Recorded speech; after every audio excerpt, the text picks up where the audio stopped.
TFM.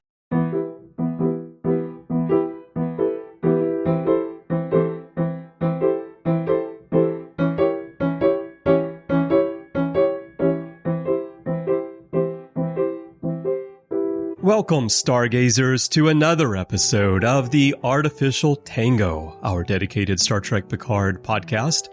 I'm Christopher Jones, and with me, as always, is my esteemed co-host, Matthew Rushing. And Matthew, I'm sorry it took me a little while to get you into the recording meeting today, but all the transporters were down, and I didn't know what to do. Oh, I mean, well, that's fine, Chris. I mean, I understand. You just needed some time with the Borg Queen alone, yeah. And so I get it. I mean, who doesn't? I mean, sorry to leave you hanging there on the side of the street like that. I mean, just waiting in the desert of California. It's hot, and we have no water because we didn't bring a canteen, and we're really thirsty. And we've just been sitting here for at least a good 45 minutes to an hour and calling you, and that's fine. I'm sorry. I had an alien to shoot. Anyway, let's get into things here. Today we're going to be talking about the 5th episode of Star Trek Picard Season 2, Fly Me to the Moon. And here's a quick rundown of the story. At last, the focal point of the divergence is revealed as Laris lookalike Tallinn, who may or may not be a cat, brings Jean-Luc to her apartment and reveals that she has devoted her life to protecting one of his ancestors, Renée Picard.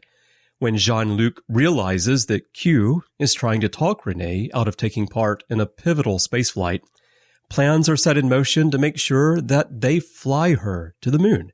Meanwhile, the Borg Queen discovers the wonders of radio and pushes Jurati a step too far while Raffi and Seven successfully bust Rios out of the ice bus. Oh, and Brent Spiner is back as the Soong family tree grows new branches. So Matthew, it's time for us to call 323-634-5667 and get this discussion started. Well, you can actually call that number, and there's a recording there, which from Q. So I thought that was awesome. Kind of cute and clever, and I love the business card itself.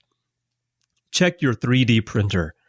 Yeah, I mean, because we've all got them these days. It's like, back in the day when they were like, check your fax. Yeah, exactly. Well, we still say that here in Japan, but yeah, I got you. It's interesting, actually. Of course, we didn't realize it until we saw the business card on the screen, but that business card is in the title sequence. So it's been floating around ever since the first episode. We just didn't know. Mm-hmm. Yeah. Yeah. No, that's a great point. And it's one of those things where, what's happening in that storyline, which we'll talk about a little bit later, but just in general, that's one of the things that does kind of tie back a little bit to season 1, because, we're using Daj and Soji, those two characters, and this is apparently where that comes from. So, I don't know, maybe we should just talk about that now, Chris, since we're talking about it. Well, we're on that one, so... Yeah. So that's a fascinating part of the story. This idea that this could be the original Soong. Well, it might be, because his name is Adam Soong. And so naming him Adam made me think that they are implying that he is the first in this line. The originator. Yeah.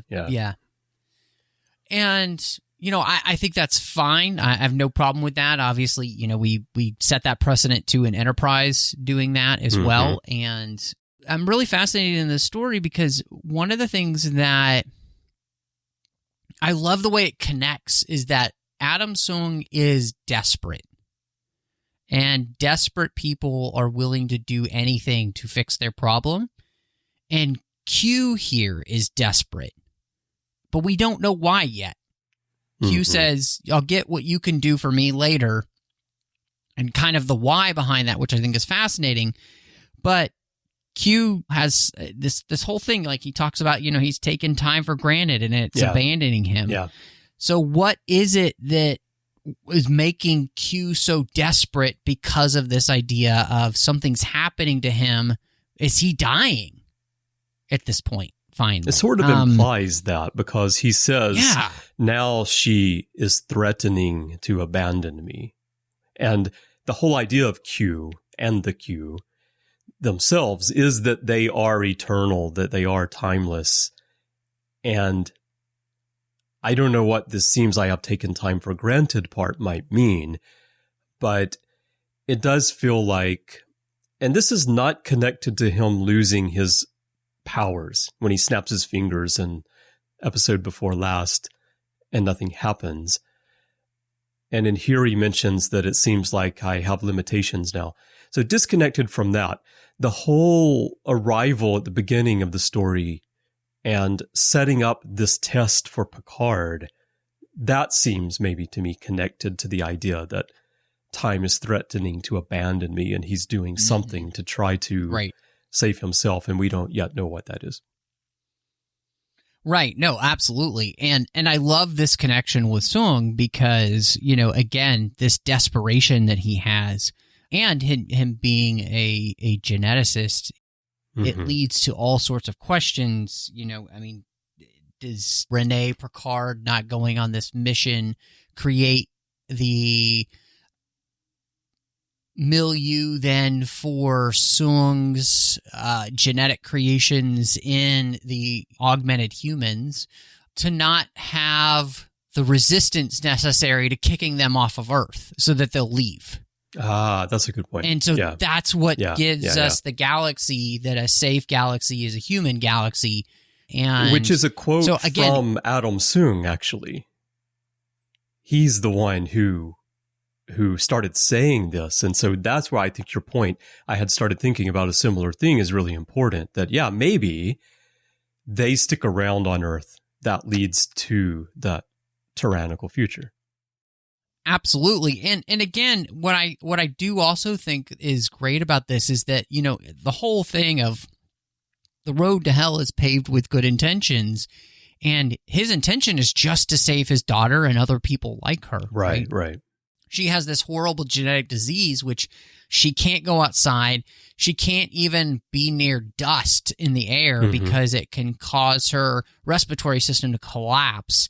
And so this desperation that he has is so perfect for the story. And I also think, too, you know, Q says to him, which is fascinating, he says, we're all hostages to what we love. And the only way to be free is to love nothing. Right. And that's meaningless. Which, you know, in a world where, you know, people don't believe in a supreme being, the only thing that gives us meaning is our relationships in the first place, right? Therefore, I'm wondering, like, this brings the question, and I think the key then to understanding Q is the key to what he just said to Soong in that scene, which is, what is it that Q loves that is being taken away from him? Apart from the obvious, and we don't have an his answer powers. Yet.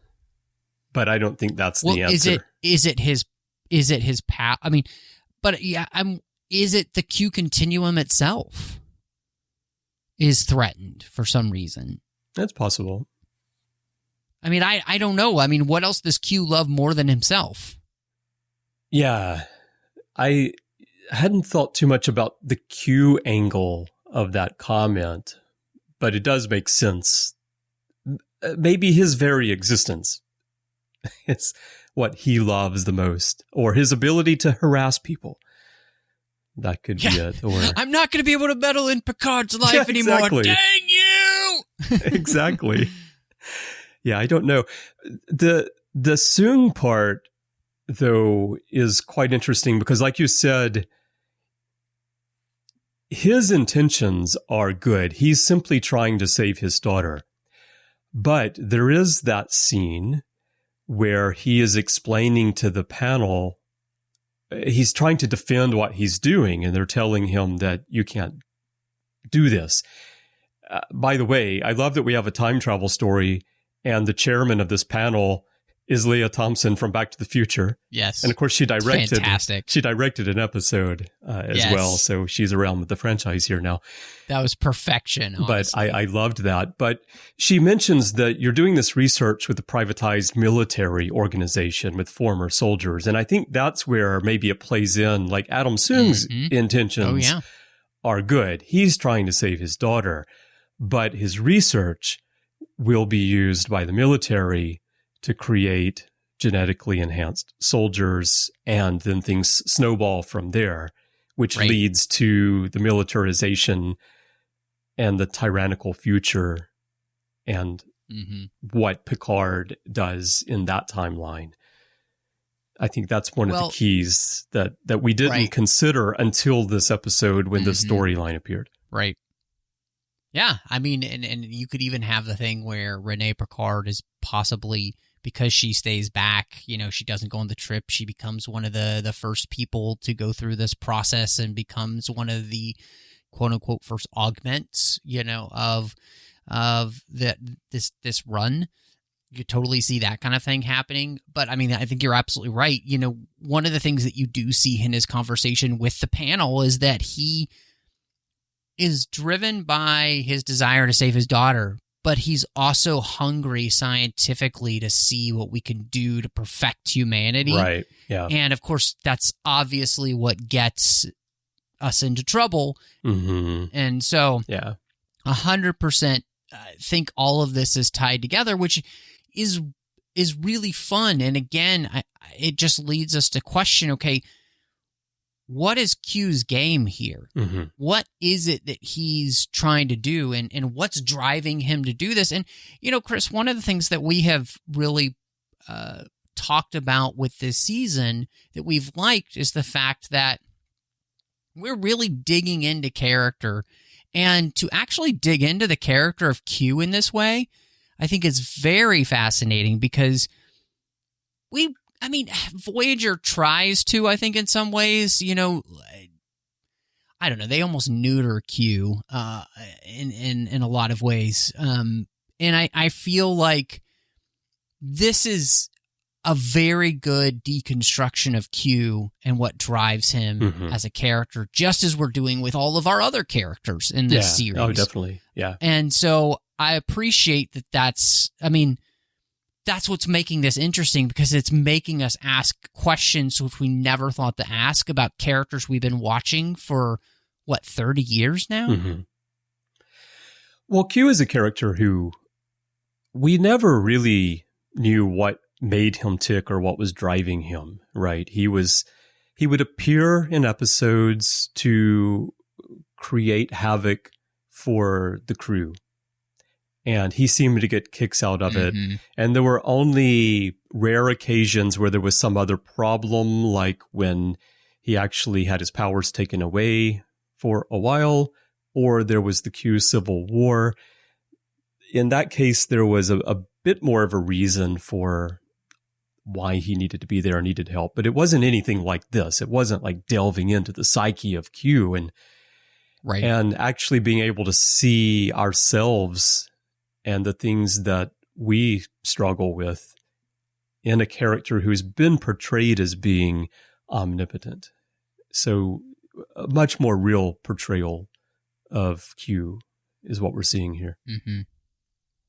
Yeah, no, I mean, I totally agree with you. And his description of himself when Soong asks him, "Who the hell are you?" And he says, "I am the evolution of stardust. I'm the gentle flutter of a butterfly. I am death, destroyer of worlds." And, that, of course, is very close to Robert Oppenheimer's quote after the first atomic bomb test, and the butterfly, a reference to changing time. And the evolution of stardust made me think of who the Q are themselves, and actually who we are. All of us are. We're all made of stardust, and we've all come to be what we are as humans, ultimately because of stardust. But he continued that quote, and he said, "I'm also a big fan of your work." This is one thing I wanted to talk about before we completely move away from Soong. Q said, "I'm also a big fan of your work, and a visionary who knows how important you are to the future of this planet. And then that made me stop and think, okay, so how does Soong play into the altered future that we see, as well as the future that we know? Right. And actually, this comment, either path, Soong is pivotal because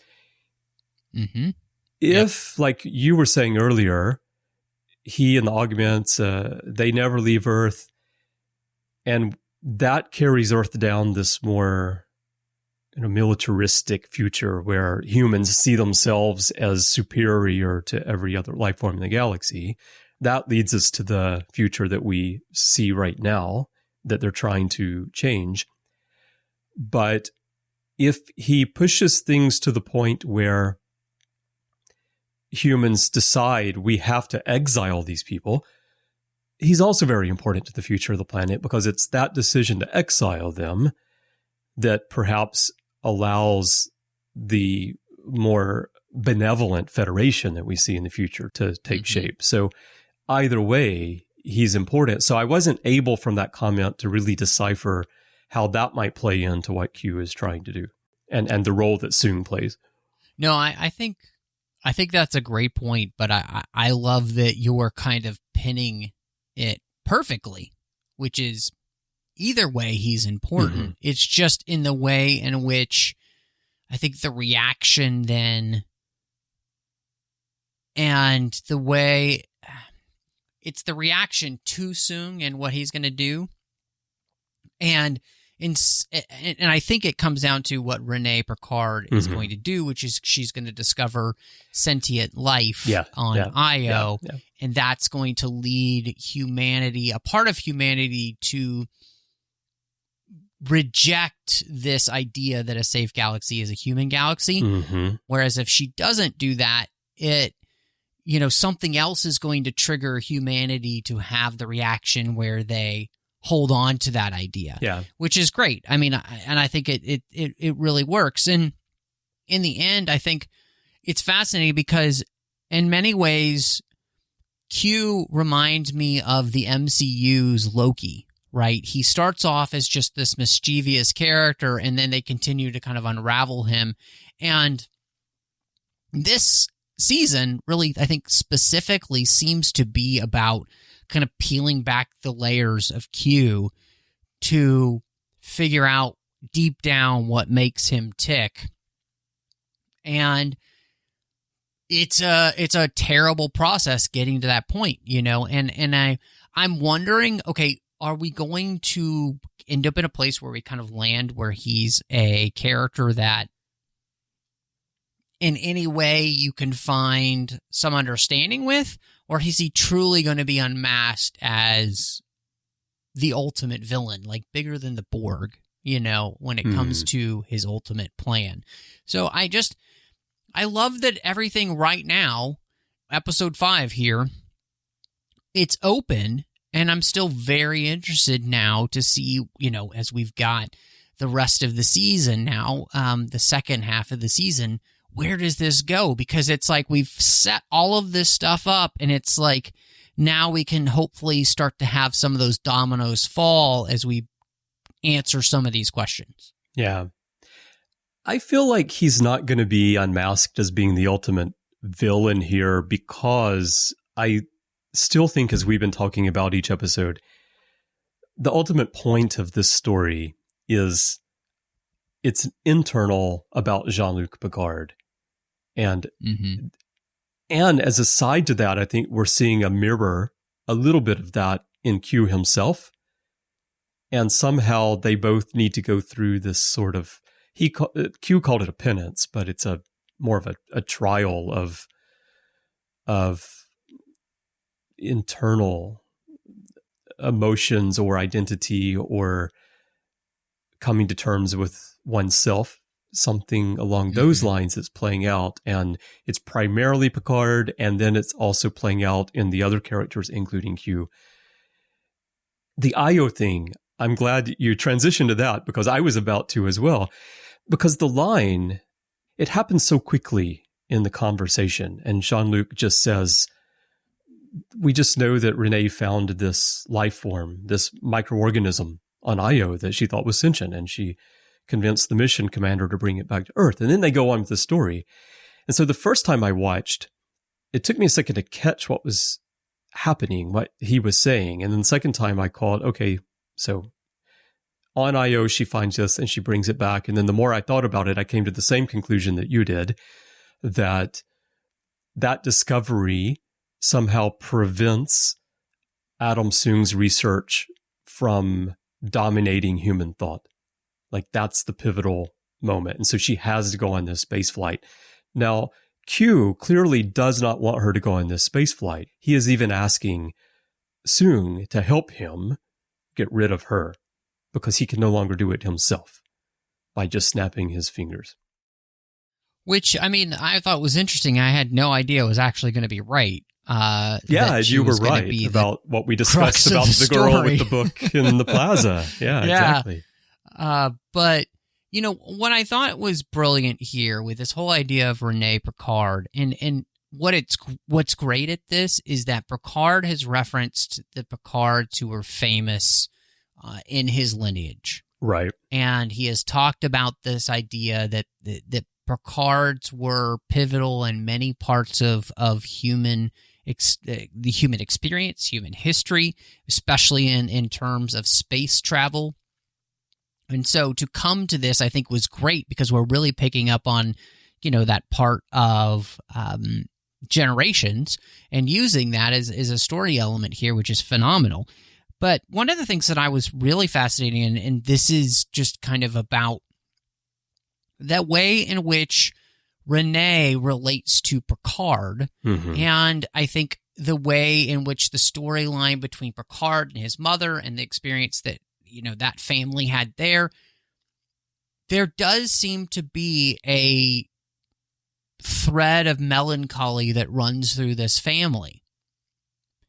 And I think specifically, this is one of the ways in which we're going to crack open the character of Jean-Luc to show that it is his fear of opening up in relationships because of what happened with his parents, but that has led him to deal with his kind of melancholy about the situation in a way that is kind of unhealthy. He portrays it on the outside as being fine.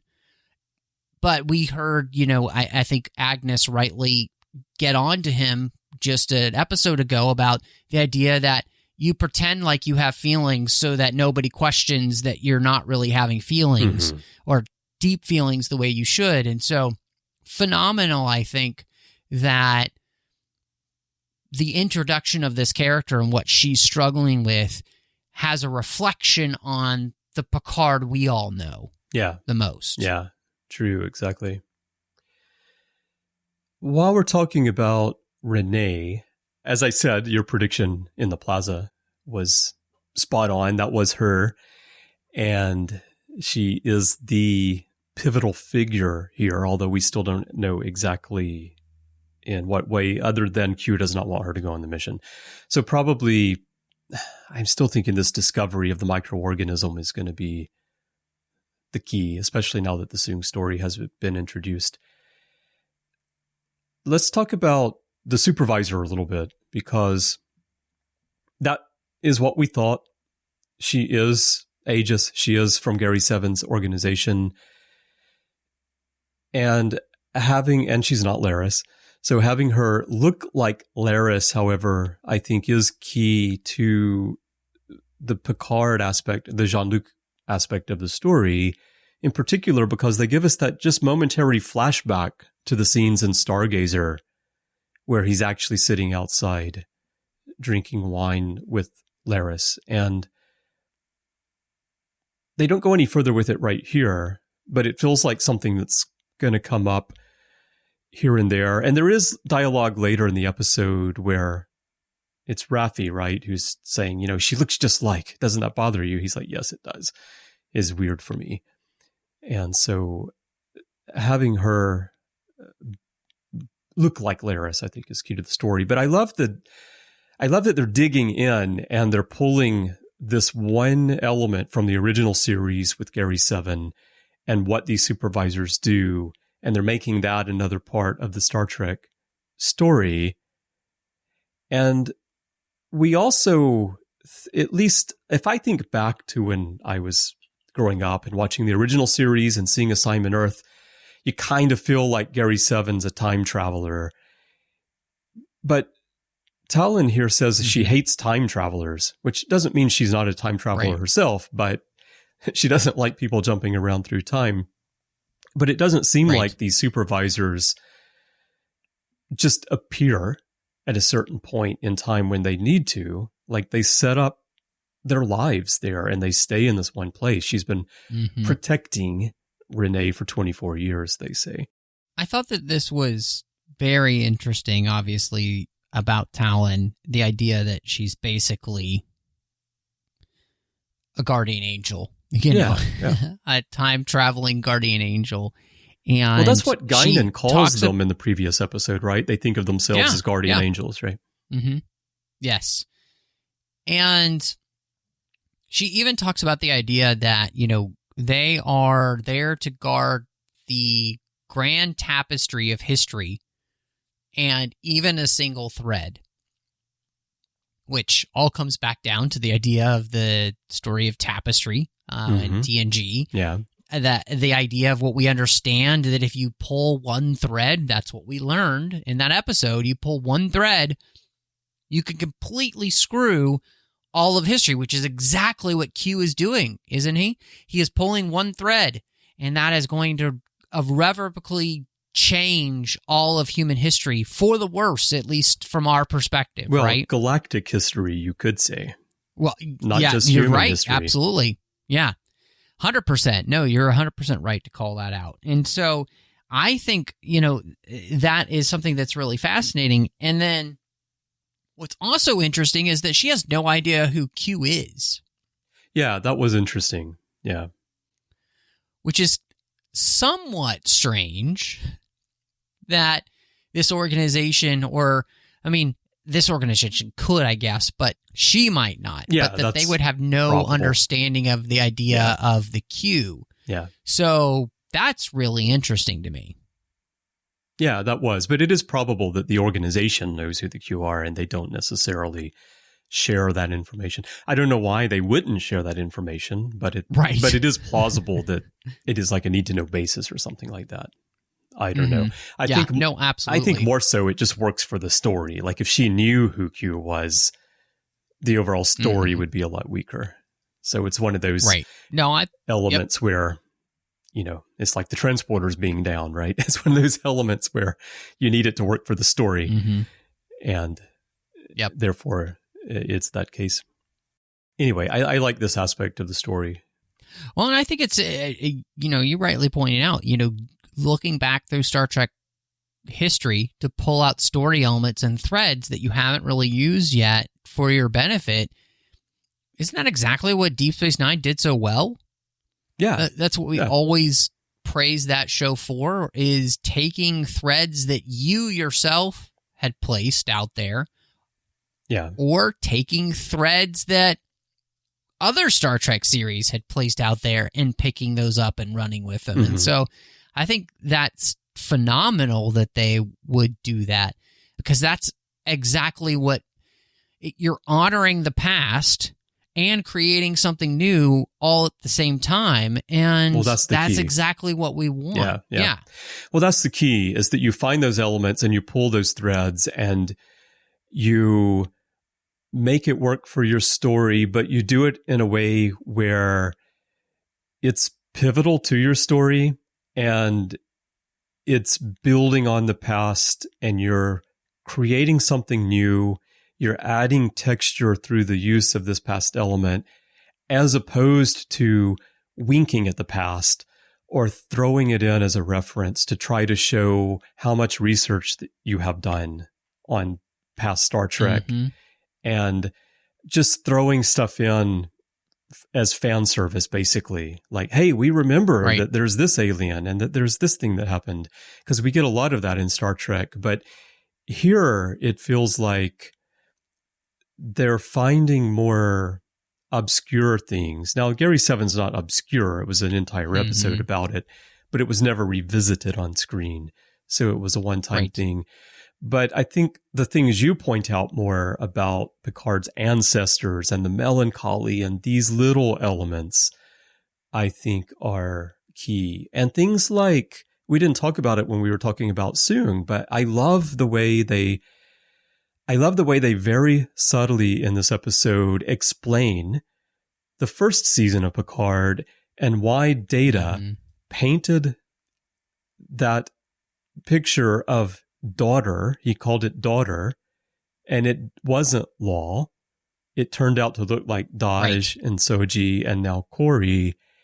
And it's because like the memory of Kore, who is the actual human, is in the brain of the androids.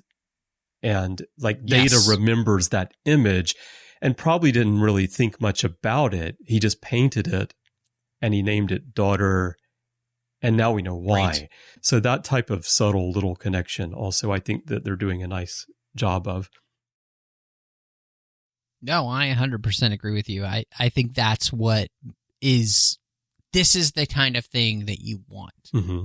And the other thing here is Tallinn explains that sometimes protecting the grand tapestry means protecting a single person.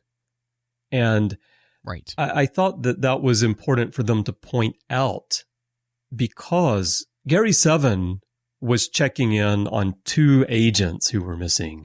And those agents were on Earth to watch over an event that needed to happen. And it is true here that like this Europa mission needs to happen.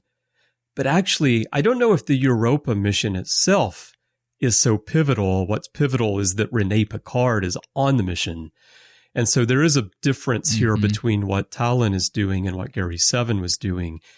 And yes, I'm glad that in the dialogue, they did point out that distinction. Sometimes it means protecting one person because that allows us to maybe understand the nature of what these supervisors do a little bit better without having a lot of fan debate about, well, Gary Seven wasn't watching over one person. I think the writers are thinking about these things. I think you're 100% right, Chris. And I think that's one of the things that has made this season so interesting. And for the most part, very well done, is that they have been really thinking through these elements and weaving them into the story. Now, we have praised this season, I think, for the most part. But I would say there is one egregious error in this episode that really bothers me because it is a story contrivance that they need to happen. And it's for no other reason. And it's that the rescue of Rios happens before we see Agnes need to shoot the Borg Queen. And for them to not immediately call for extraction, we were making fun of this at the beginning of the episode. What are they doing in that time period so that Agnes has to face this situation alone when in all reality, they should already be back?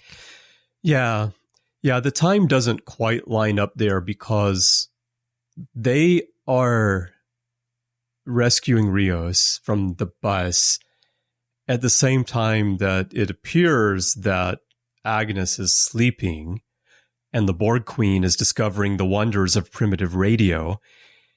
And Agnes is in the house. She's not on the ship at that point. So I suppose you could think that they can't get in touch with her because she's not in the ship. But of course, if that were the case, there should be a scene where we hear them calling for extraction aboard the ship, and then she's just not on there. Like you say, it is a contrivance for the story because if they call immediately, as they should be able to, and she beams them back over, then the whole confrontation with the Borg Queen one-on-one with Agnes cannot happen the way it does. And if that doesn't happen, the overall Agnes story for this season can't happen. At least they would have to set it up some other way. It can't happen right in this moment. And yeah, I kind of wonder, I'm just thinking right now, if they had more than 10 episodes to work with, might they bide their time a little bit more in bringing the Borg Queen and Agnes together as one, instead of forcing it to happen in this story the way that they do? Well, I think the easiest thing to do in the story is just re-edit it. And you put the moment where they save Rios after she shoots him. Like that's the next scene. Yeah, that would work. So you focus on the other two stories sooner in the episode, so that when that so I mean, this is not an actual issue, it's an editing issue. And so whoever edited this issue should be fired, because it makes a problem where there doesn't actually need to be a problem. And so I'm not saying that to be mean, or that, look, I don't make television shows, I'm just a podcaster, but if I can pick out that issue and solve it like that, then it's not actually an issue. It's just an editing problem. And well, that's unfortunate, because this season has been, I think, so diligent in its building of these stories so that they feel very organic and very well laid out. This is an issue that it's like, that, how did somebody not catch that? Yeah, well, that's a great point, because it is true that scene could be placed not anywhere in the episode, but in many places in the episode.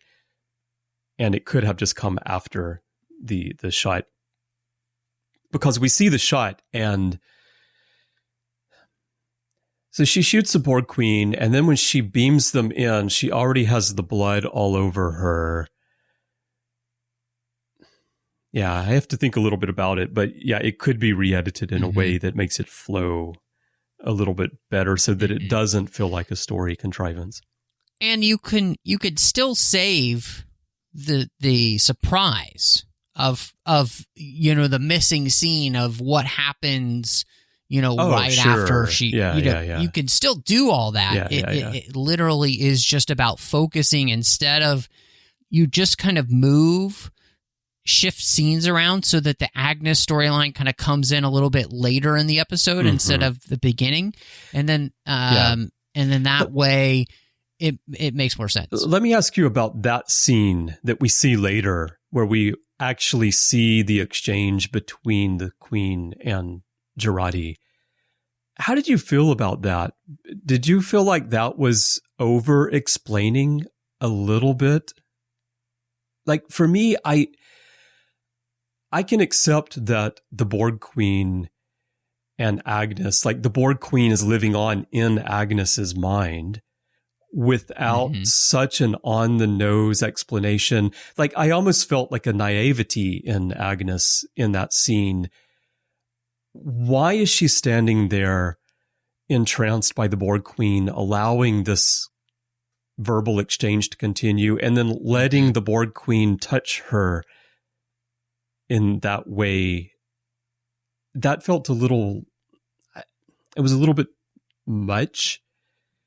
I probably would have preferred to just know that they've had this link since early in the season. We know that the Borg Queen went into her mind.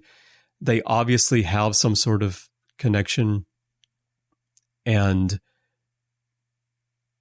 yeah, that scene was, it wasn't terrible for me or anything, but when they started showing the details of it, I was a little bit surprised by Jurati's behavior there at the end. But what did you think about it? That's interesting. This is, I think, the most obvious story of the season. Yeah, in the sense of the tracks that they have been laying for where this is kind of going.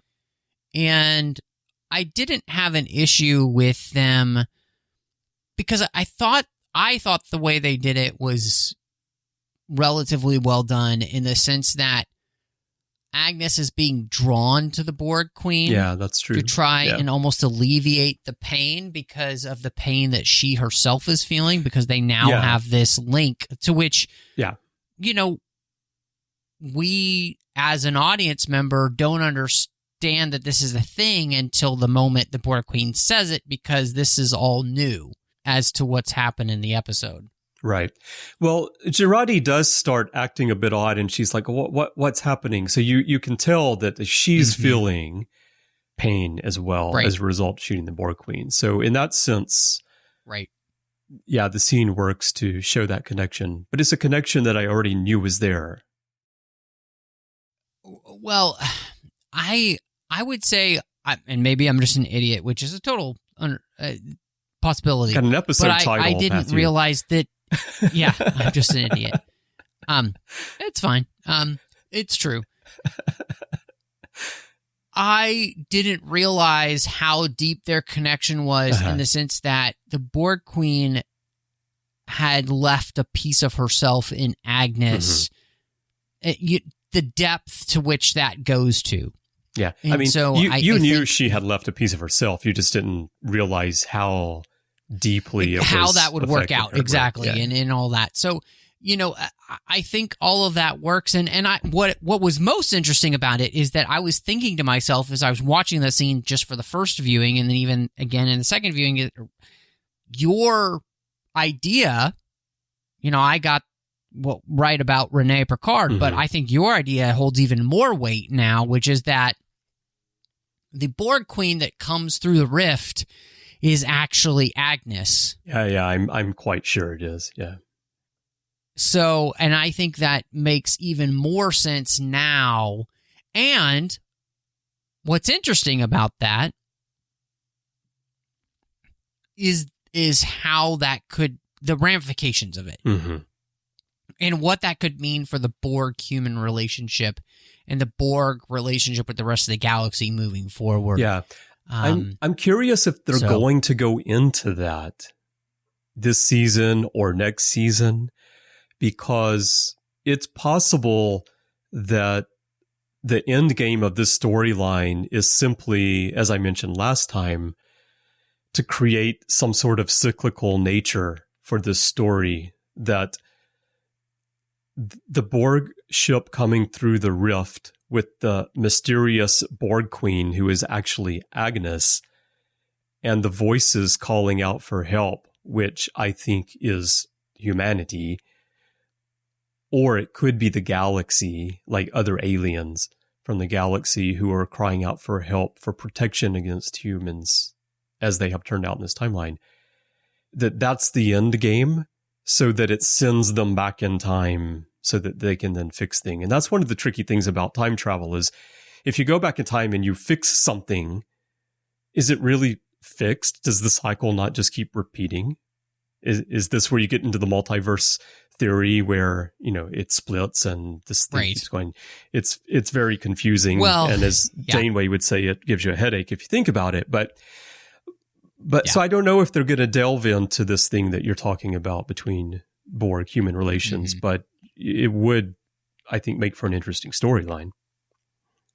Well, and Star Trek likes to have it both ways, in the sense that it has basically played by the rules of Back to the Future, which is you change something in the past, it changes something in the future, and it's played by those type of rules instead of the rules, which is that if you go back in time, that actually what all that happened becomes your past, and now your future is where you are, and so, you know, all of that stuff, which again gives you a headache. So, I gotta say, you know, Chris, one of the things about the episode is just the way it ends, in the sense that we go to this big party and the whole thing is us getting into this gala, which is interesting, and basically turning this into Mission Impossible. Yeah, right. Because this exact thing is how Tom Cruise's character, Ethan Hunt, gets into a party with an RFID chip in Mission Impossible Fallout. So I thought that was really funny. And now, of course, the fact that, Agnes is controlled, or at least in partnership with the Borg Queen, puts that into doubt as to whether that's all going to work the way they want it to. But yeah, I mean, I love the ending of the episode because I am on the edge of my seat for what happens next week. Well, you mentioned the RFID chip as a way of getting to the party, and this shows how storylines like that are updated for the times by going so deep into facial recognition. In this story, they're just updating the same idea that made sense at one point with RFID technology, which is now very mainstream, to facial recognition, which is a huge, I think, societal danger these days. And if you look at a country like China, you can see how facial recognition can really be used to control a society in the name of security, which is kind of what we're seeing here. Yeah, they want to keep this gala safe, and they want to keep the Europa mission safe, but the technology that they're deploying definitely, I think, crosses some lines, which are not discussed in the episode, but if you're looking at Star Trek for social commentary and warning, it's something that you could run with in a future story for sure. Yes, but I love the way the tone suddenly shifts in near the end of the episode, where, like you said, it becomes like Mission Impossible, or it reminds me of Ocean's 11 type casino heist, or Bada Bing Bada Bang on DS9. It's this. Yes. It's just this, let's all get together and come up with a plan. And here's how we're going to get into this place and do this thing that we need to do. And then I love Agnes coming in. Of course, she looks amazing in her red dress. And she plays the part so well of you kind of feeling at first like she's blowing her cover, but then that's actually the whole goal, because she wants to get into the control room in the first place. And also having the Picard Borg time travel connection to all of this, it also reminded me of that moment in First Contact where suddenly the tone switches when we go into the big goodbye in the holodeck. And part of it is because of the music, part of it is the scene, part of it is just the sudden shift in tone of the story. Yep, 100% agree with you. And I think it makes it, really interesting then just for where we go next. And I do hope that the season here, I know that we've had season 3 completed now. They finished filming and everything. I really do want this season to kind of end on its own terms and kind of lead us into the next season, rather than just kind of being a continuation, really. Yeah, because last time you asked that question, right? Yeah. Would it end at the end of the season, or would it carry over? I feel like with all the revelations that we got in this episode, and with this being the middle of the season, I think it's probably going to wrap up at the end of the season. It's starting to feel more like a self-contained story to me. Yeah, well, absolutely is what I hope. And I think part of that is because, I feel like the story has a good resolution, and I'm interested in the answers to the questions that we have been asking about Q and Picard and all of these things. I really want to see what happens with those questions, and maybe it's, I just don't want to have to wait for an entire other season to kind of get the full effect, right? Because the full answer. Because unlike waiting for The Best of Both Worlds Part 2 for 3 months, we could be waiting for a year to find out if there's any sort of major cliffhanger to it, right? Mm-hmm. Yeah. And I don't want to be left hanging like waiting for Guffman, because we'll just keep waiting. Yeah. And waiting and waiting.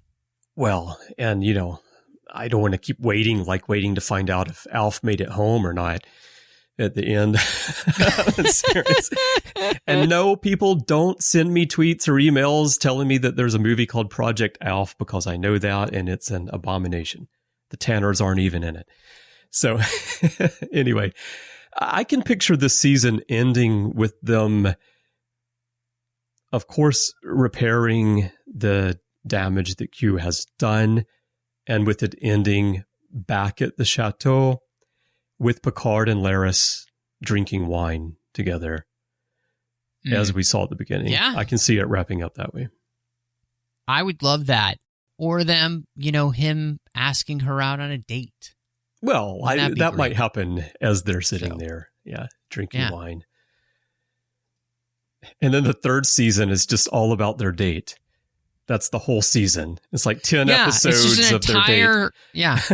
Yep. Every episode is a part of their date. There you go. Exactly. All right. Well, I think we've covered all the key points in this episode. Do you have any final thoughts, and what's your rating? I think the revelations in this episode are good, and I think it makes for a really great place for the viewer waiting for what comes next. I think, unlike the other episodes, though, we have a very avoidable logic leap that's not needed in the episode, and therefore it definitely hurts the episode, especially when I in the rewatch I was like, that's unnecessary. And therefore I would say, even though the revelations in this episode would probably have put this at a 4 out of 5, the actual execution of the episode with the editing mistakes is probably a 3.5 out of 5 red dresses. All right. Well, for me, I think the revelations were great. Apart from the Agnes Borg Queen thing, I did not see a lot of the revelations coming, which was good. I think that the writing of the elements that are pivotal to the story has been quite good so far. I love the introduction of Adam Soong and how they're building on that part of Trek lore in a way that matters to the story and also explains some other things. I love that we're delving more deeply into Q so that he's not just a comical troublemaker, as he so often has been. And the story itself,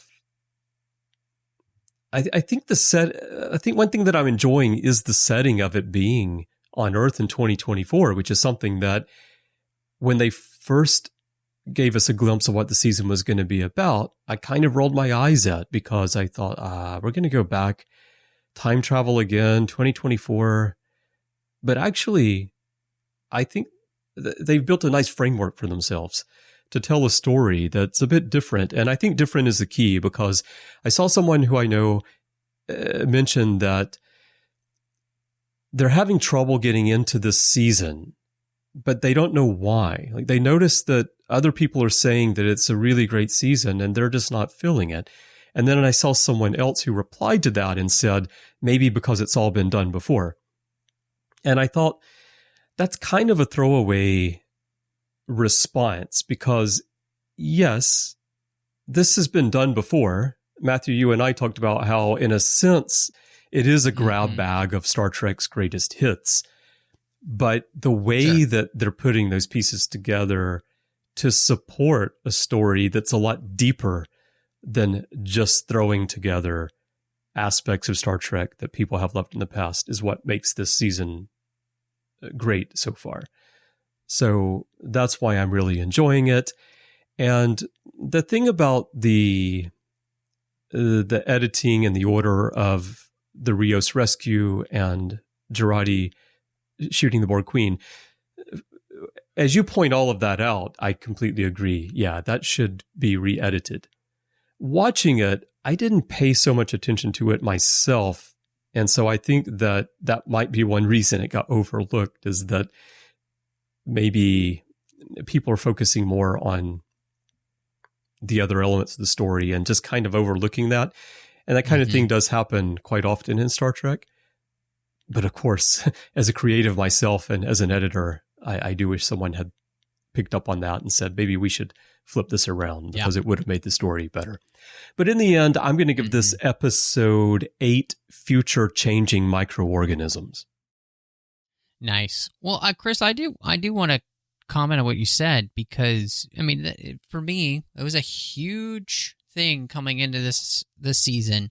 Something I was very worried about, that we were going to just be retreading ground that Star Trek had already been on, especially with something like Future's End and things like that. And I definitely think that so far this season has created its own identity.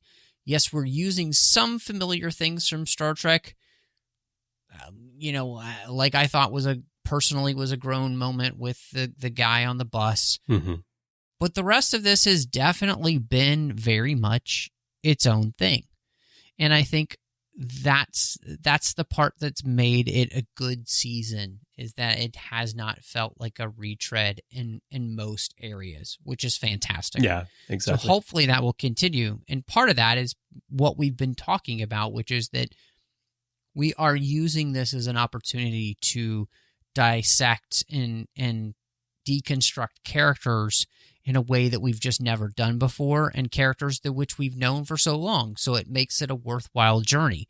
And hopefully this journey will have been worth taking by the time this season is over. Yeah, well said. Well said.